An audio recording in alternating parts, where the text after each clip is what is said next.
Hey, what's up guys? Justin here.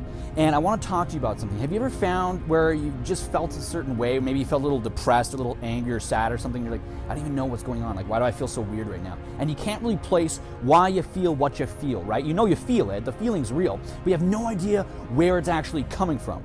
Well, here's the thing, there are some people that actually know very much so where their emotions are coming from. They know exactly when they feel this way, it means that. And it's very accurate when they feel this. And they also know, like, when I do this sort of thing, it's gonna make me feel this sort of way. They know what they're feeling, why they're feeling, and how to shift that feeling. Well, that's known as intrapersonal intelligence. And I wanna give you a little bit of a tool, something that I personally use in my own life that helps me increase this. So, what I did was I did this weird little thing. I went on my phone and I wrote out a list of stuff that affects me. And I looked at all the different areas in my life where I could possibly be affected. And the thing I immediately noticed was that my biology affects me more than psychology. And this was really weird, right? Because when you feel bad, when you have a weird emotion, you go like, what's affecting me? Is it like stress at work? Is it like this girl I asked out or something? Is it like, you know, other problems? Am I like stressed over something else? Am I like, do I have a deadline I have to meet? I'm looking at all these weird things. I'm trying to psychoanalyze it. Like, oh, is it my parents? Is it this? Is it this? And you're going through all these things. People have this tendency to try and psychoanalyze why they feel what they feel. But I'm gonna point something out to you. It's not your psychology that's most likely affecting you. In fact, you need to look towards your biology.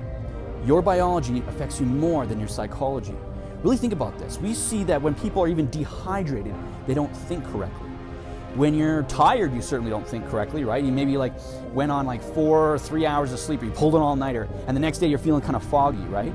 Well, there's many different factors. Your diet affects you, your sleeping affects you, even when's the last time you've had sex affects you. All these things mess with your cognition and thinking. So, how do you get aware of this? How do you know what's affecting you in any moment?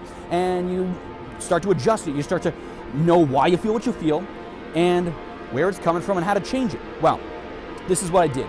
I created a list and I looked at all the different factors and I just kind of put it in little notes on my phone, right? I went, when's the last time I ate something new? Have I stuck to my diet? Have I been drinking enough water? Have I been getting enough sleep? Did I go out drinking with friends the night prior? Did I have sex recently? Did I work out regularly?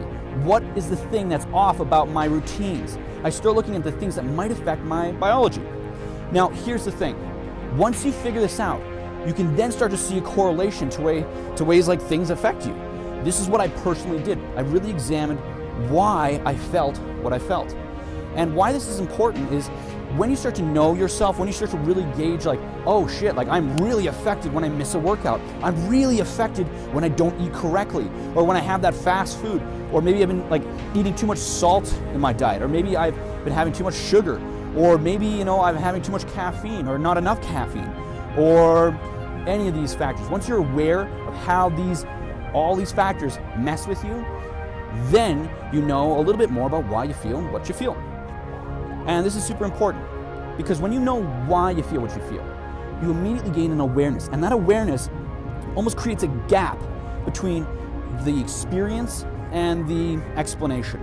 And when you have a very clear gap between these two, it really allows you to take a step back and, let's say, like readjust your course, if you will. See, most people feel a certain thing, and then they go throughout their day-to-day and they make false associations about stuff. So maybe they're in like a really bad mood and then they hang out with their girlfriend and then they're thinking like, oh, you know, maybe I'm falling out of love with her.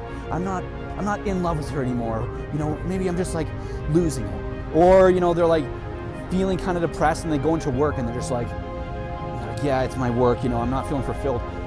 The problem is if we don't really understand this, we make false assumptions. We make false claims about our experience.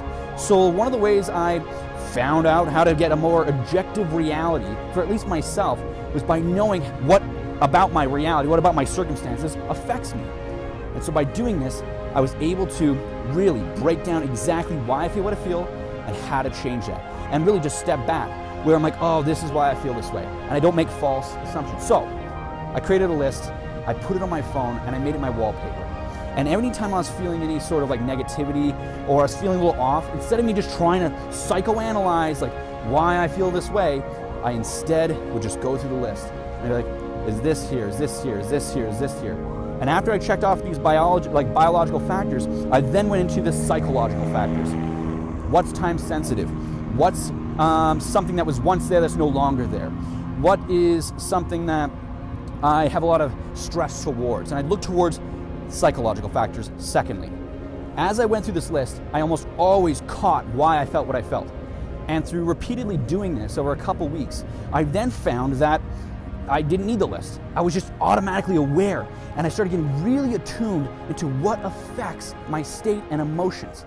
And as you do this repeatedly, you'll find you're able to get a very clear understanding of who you are and what affects you.